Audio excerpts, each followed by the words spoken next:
Bonjour, nous sommes le samedi 23 mai 2015 et je vais faire une toute petite vidéo, une assez courte, pour pouvoir répondre aux réactions qu'ont suscité la vidéo d'hier dans laquelle je répondais à quelques questions. Et en fin de compte, il y a eu des témoignages justement pour conforter mes dires sur Facebook. Et je vais vous en donner l'un d'eux, qui est assez emblématique. Je vais dans un dojo que je ne citerai pas dans le 20e à Paris, et je fais un cours donc, pour les élèves d'un ami de l'époque. Et quand je suis parti, les élèves disent « Ah, Bordas, il n'a pas de garde, il est très efficace, il fait très mal, les techniques sont logiques, et pourquoi tu nous fais faire des gardes ?» C'est vrai que quelque part, on ne va pas se promener dans la rue comme ça, en attendant qu'on nous attaque. Donc forcément, aucun animal, par exemple, n'a de garde, il se promène, et hop, aussitôt, notre animal lui saute dessus, même pour jouer. La personne réagit à partir de la posture dans laquelle il est, ce qu'on appelle Shigen no Kamae, la posture naturelle. Bon, ça, c'est un fait.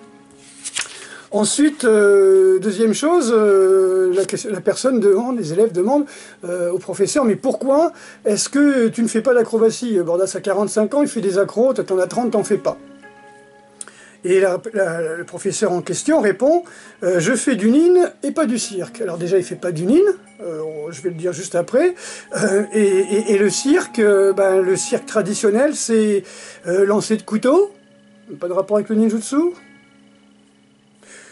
Domptage d'animaux, bon, on parle, il y a des histoires de ninjas, hein, où la personne avait des fouines, des rats, l'utilisation des serpents, bon.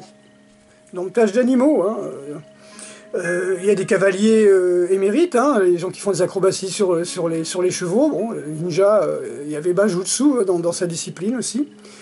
On parle de gens qui font des numéros de musique, je vais y revenir tout à l'heure, du transformisme. Bon, ben, c'est quoi ça? Hein, la personne joue de la musique, il doit savoir jouer des instruments pour interpréter un personnage. Il change de costume très rapidement, comme les pickpockets à l'époque. Et pourquoi? Parce qu'au départ, le ninjutsu a beaucoup été assimilé à du vol, puisqu'il fallait rentrer, il fallait pénétrer dans les maisons pour ramener des renseignements, des documents. Bon, c'était un vol aussi, hein, c'est du vol de documents tout simplement, hein. C'est quoi les renseignements? Bon, on trouve aussi des acrobates. Bon, bah, pour descendre d'un toit, c'est bien aussi d'être un bon acrobate. Passer de branche en branche, enfin bref.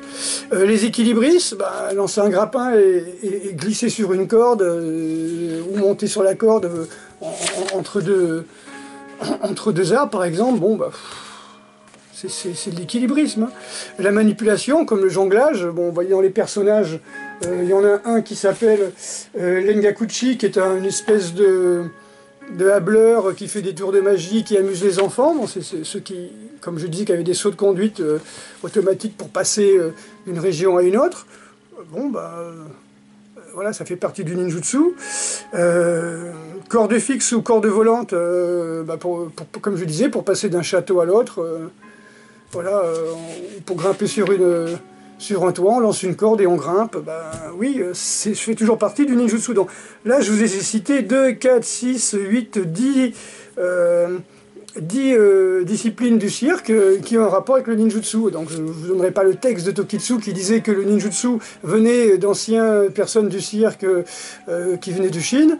Ça n'engage que Kenji Tokitsu Sensei, mais je ne suis pas non d'accord avec lui. Il comparait, on va dire, l'origine des ninjas aux gens du voyage qui faisaient du cirque, qu'on appelait les gitans, les ziganes. Voilà, donc, tiens, d'ailleurs, je vous conseille de regarder le film La Gitane. Trouvez ça, un film des années 80, avec, je crois que c'est Pierre Brasseur ou Claude Brasseur, je ne me souviens plus. Assez marrant. Vous allez voir ce que je veux dire, vous allez tout de suite comprendre de quoi je parle, et 100% ninjutsu, il y a une scène, je crois que je la copie, que je la mette sur le net parce que c'est trop bien. Ensuite, ce qu'il faut aussi comprendre, c'est que le ninja ne pratiquait pas une école particulière de combat qui s'appelle ninjutsu. On vous vend ça on vous vend des techniques de taijutsu ou d'autres techniques comme étant du ninjutsu, je suis désolé, les ninjas ne pratiquaient pas une technique de combat qui s'appelle ninjutsu. Si vous allez sur les livres traditionnels, les dictionnaires japonais, les encyclopédies d'arts martiaux japonais, dont la célèbre encyclopédie d'arts martiaux, je ne parle pas de Bugairyū Dajiden, hein, je parle d'une encyclopédie où il y a toutes les écoles, mais Bugairyū Dajiden, pourquoi pas. Vous avez ninjutsu, c'est une discipline à part entière, c'est de l'espionnage, c'est du renseignement. D'accord.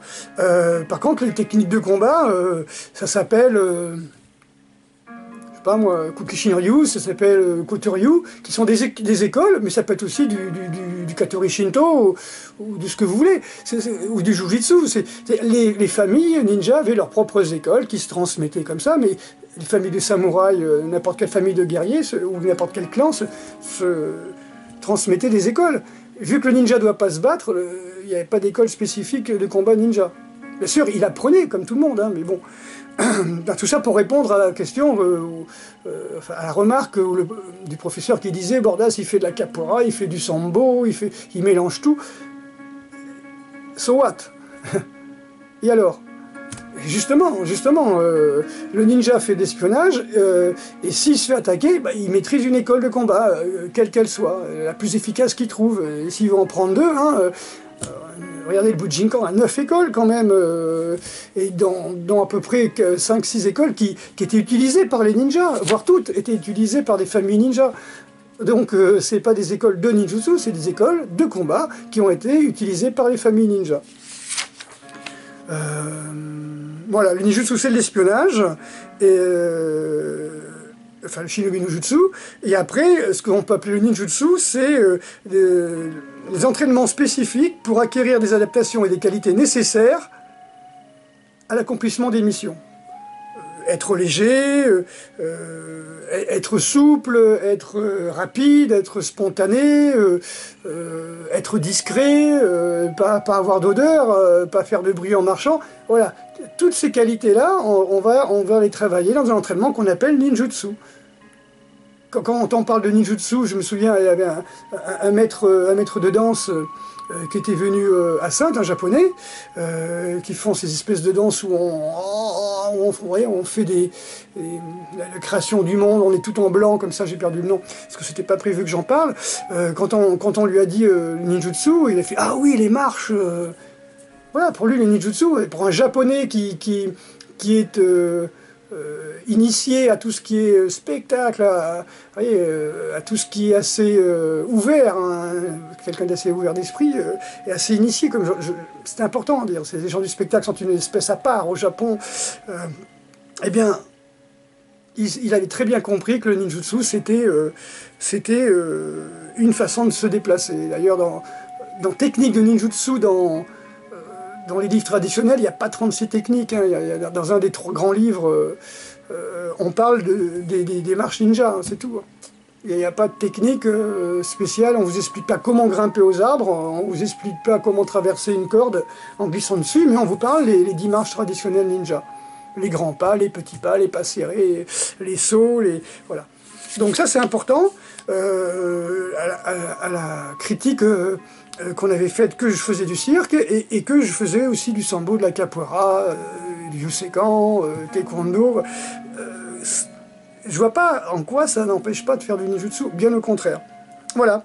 Je ferai une deuxième vidéo demain pour expliquer ces 2 armes les plus importantes à toujours contrôler et à toujours développer pour sauver sa vie en toutes circonstances, dans toutes les situations, partout où l'on soit, et on peut passer avec ça à l'aéroport, il n'y a aucun problème, vous allez voir. C'est pas si compliqué que ça. Donc, voilà. Ninjutsu cirque. Kenji Tokitsu dit que l'origine du ninjutsu, ce sont les gens du cirque, hein, c'est-à-dire les Chinois en venant au Japon qui ont emmené ça, et pratiquer différentes écoles de combat pour peut-être pas enrichir le ninjutsu, mais pourquoi pas, travailler par exemple du taekwondo, de la capoeira, du systema, du sambo, ça va développer certaines qualités physiques comme la force, la souplesse, la rapidité, la détente, qui vont nous servir dans nos missions d'espionnage quand on est ninja. Vous voyez, donc il n'y a pas d'antinomie, il n'y a pas de... C'est des critiques de personnes qui ne connaissent pas. Voilà. Et peut-être qu'ils ne connaîtront jamais, je ne sais pas. Voilà. Voilà. J'ai juste expliqué, parce que j'ai pensé que c'était des très bonnes critiques qui m'ont donné envie de répondre directement en vidéo pour enrichir, complémenter la vidéo d'hier. Voilà, bonne journée. C'était tout.